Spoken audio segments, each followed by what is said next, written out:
एक गांव में दो लोग रहते थे। एक पंडित जी थे और एक आदमी। एक पंडित जी के घर में गाय थी और एक पड़ोसी था उनके यहां भैंस थी 4। तो नारद जी को थोड़े से दूध की जरूरत पड़ी। तो नारद जी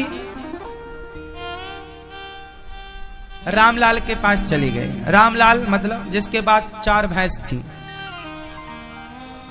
तो रामलाल के पास गए, ए रामलाल थोड़ा सा दूध दे दे। तो रामलाल ने निकाला डंडा और नारद जी के पीछे दौड़ा, बाबा आ गए दूध मांगने, चलो। अब नारद जी भागे, हे भगवान बड़ा खतरनाक है रामलाल।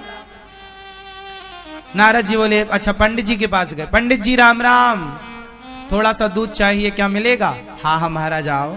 नारद जी को बिठाया, उनकी गाय थी, थोड़ा सा दूध देती थी। तो पंडित जी ने गाय लगाई, जितना दूध निकला सब नारद जी को दिया। नारद जी बोले तुम बहुत अच्छे हो। अब नारद जी चले गए।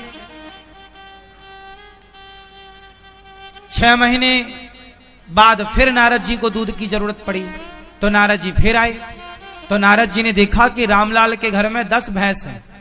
पहले कितनी थी? 4 और अब कितनी है? 10। उसका कारोबार बढ़ गया। नारद जी को लगा अब रामलाल जरूर देगा। रामलाल थोड़ा दूध की जरूरत है, दोगे?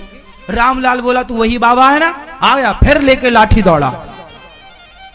नारद जी भागे, हे भगवान ये नहीं सुधरा, पंडित जी के घर तो मिल ही जाएगा। नारद जी पंडित जी के घर गए। पंडित जी राम राम, वो थोड़ा दूध की जरूरत थी। पंडित जी बोले हमारी तो गैया ही मर गई, हमारी तो गैया मर गई। अब नारद जी को गुस्सा आया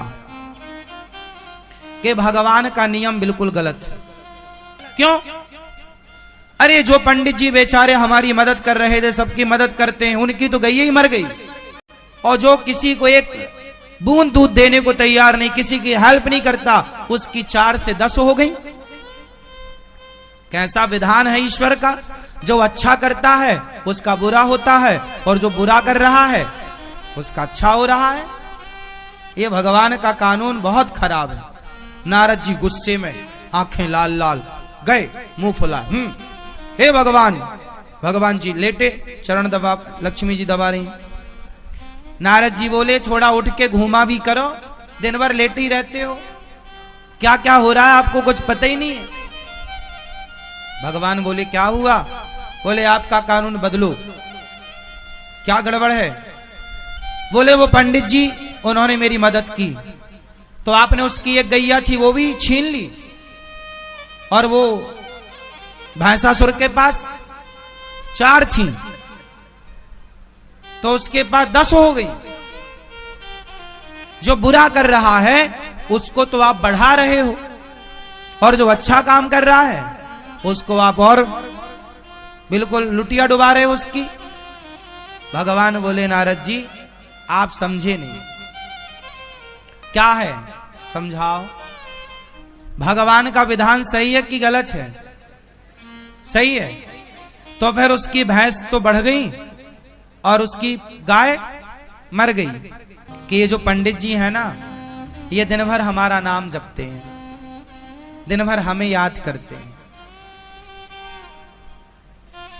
लेकिन इनकी जो गाय थी ना, अब ये अपनी गाय के लिए भी समय निकाला करते थे। तो हमारे भजन को छोड़कर फिर ये गैया चराने जाएं। शरीर इनका बुढ़ा, गैया भाग जाए तो बेचारे थक जाएं। तो मुझे बड़ी दया आई कि ये मेरा भगत है और गाय के चक्कर में परेशान होता है। तो मैंने इसकी गाय को अपने पास बुला लिया, क्योंकि ये मुझे याद करता था। तो मैंने अपनी भक्ति इसे और दे दी, क्योंकि ये मुझे चाहता था तो मैं भी इसे चाहता हूं। ये पैसा नहीं चाहता, इसलिए मैंने इसे पैसा नहीं दिया। पैसा पाएगा तो मुझे भूल जाएगा, इसलिए मैं अभी नहीं दे रहा हूं। सुदामा को भी शुरू में नहीं दिया, लेकिन जब बाद में दिया तो छप्पर फाड़ के दिया।